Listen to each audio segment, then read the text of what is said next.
Oi, pessoal! Hoje a gente vai falar de uma ideia que, olha, parece que vira tudo de cabeça para baixo. Para a gente inovar mais, às vezes o segredo é inovar menos. Parece meio doido, né? Mas vamos ver como as restrições podem, na verdade, ser a chave para liberar a criatividade.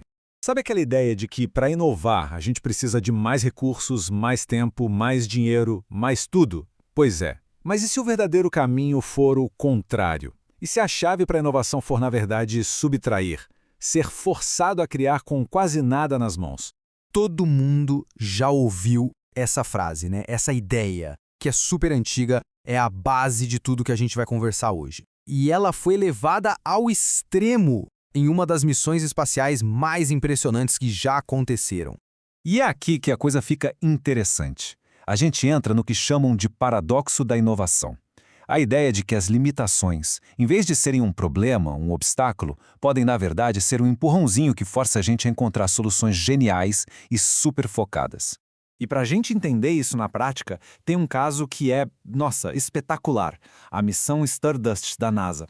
É uma história incrível de como eles conseguiram fazer o que parecia tecnicamente impossível, com muito menos recursos do que qualquer um imaginava ser necessário. Pensa nisso aqui como se fosse um roteiro de filme. A missão Stardust tinha desafios assim gigantescos, limitações que fariam a maioria dos projetos ser engavetado antes mesmo de começar. Para começar, a grana. O orçamento era fixo, menos de 150 milhões de dólares. Só para ter uma noção, isso é menos de 10% do que custava uma nave espacial comum na época. Ou seja, não tinha a menor margem para erro. E o objetivo era uma coisa super específica, coletar pelo menos 1000 partículas de um cometa. E cada uma delas, gente, não era maior que um grãozinho de poeira. Agora segura essa. O desafio técnico era absurdo. Eles tinham que capturar essas partículas viajando a 6,5 quilômetros por segundo. É tão rápido que daria para cruzar o Brasil de ponta a ponta em menos de 11 minutos. Pensa bem, como é que se pega uma coisa tão pequena e tão veloz sem destruir ela no processo? A resposta para lidar com tudo isso, foco. Um foco radical. Nada de querer fazer mais uma coisinha aqui, instalar um instrumento extra ali. Não. A missão tinha uma única ordem: pegar a poeira do cometa e trazer de volta. E só. Ponto final. E para dar conta disso, a equipe sacou uma estrutura de gestão simplesmente brilhante. Ficou conhecida como a regra dos 2 milagres, ou abordagem 1, 2, 3. A lógica era super simples. Um único objetivo, bem claro. Só podiam acontecer 2 milagres. Ou seja, só 2 inovações tecnológicas podiam ser criadas do zero. E a missão toda foi quebrada em apenas 3 grandes partes, os épicos. Então, esses eram os únicos 2 problemas que a equipe tinha permissão para resolver criando algo novo. O primeiro foi o aerogel, uma substância maluca que conseguia frear as partículas de forma suave. O segundo, a cápsula que tinha que aguentar o tranco da reentrada na atmosfera. Todo o resto tinha que ser com tecnologia que já existia.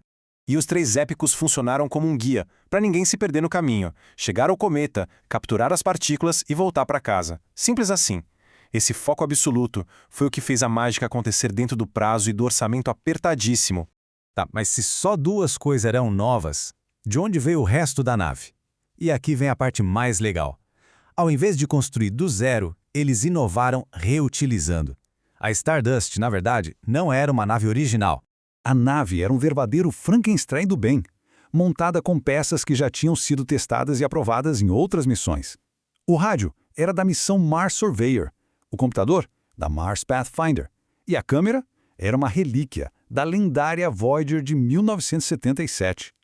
Em vez de arriscar com o novo, eles apostaram na segurança do que já era conhecido. Isso não é só economizar, é pura genialidade. E claro, para isso funcionar, foi preciso mudar completamente o jeito de pensar.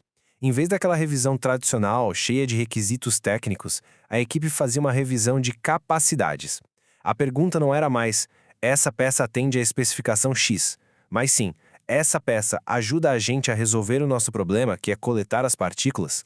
E o mais incrível é que essa ideia de reutilizar tudo teve um bônus inesperado. Como muitas das peças eram de missões mais parrudas, elas eram superdimensionadas para a Stardust. Sabe o que isso significa? Sobrou combustível e energia. Sobrou tanto que depois de terminar a missão principal, eles conseguiram mandar a nave para fotografar a cratera de um cometa de outra missão. Ou seja, Ela ainda ajudou a salvar dados que teriam sido perdidos. Então, beleza? O que a gente tira disso tudo? Como podemos usar essa mentalidade no dia a dia? A missão Stardust nos deixou um modelo, um framework bem claro para a gente focar e conseguir inovar de verdade. Dá para resumir esse modelo em 3 passos. Eles são simples, mas olha, são muito poderosos. Ter determinação no objetivo, ser econômico usando as restrições a seu favor e, por fim, reutilizar o que já existe. Primeiro, ter determinação.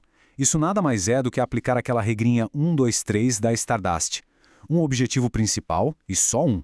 No máximo 2 grandes inovações por projeto e uma história simples de seguir com no máximo 3 grandes etapas. Isso força todo mundo a ter clareza e a remar na mesma direção. O segundo passo é ser econômico. Isso não é só sobre dinheiro, viu? É sobre usar os limites de custo e de tempo como ferramentas. São essas restrições que forçam a criatividade, que nos obrigam a achar caminhos que a gente nunca pensaria se tivesse todos os recursos do mundo. E por último, reutilizar. Antes de sair construindo tudo do zero, vale a pena parar e olhar em volta. O que já existe que pode ser adaptado? O que pode ser reaproveitado? Isso libera nossa energia para a gente focar nos problemas que realmente precisam de uma solução nova, em vez de ficar reinventando a roda. E isso tudo nos leva a uma reflexão final. A lição da Stardust, que veio lá do espaço, pode ser aplicada em qualquer situação. Se não desse para fazer tudo, o que seria feito? Se os recursos só dessem para resolver um único problema, qual seria a escolha? A grande lição aqui é que o foco radical, essa escolha de fazer menos, talvez seja a ferramenta de inovação mais poderosa que existe.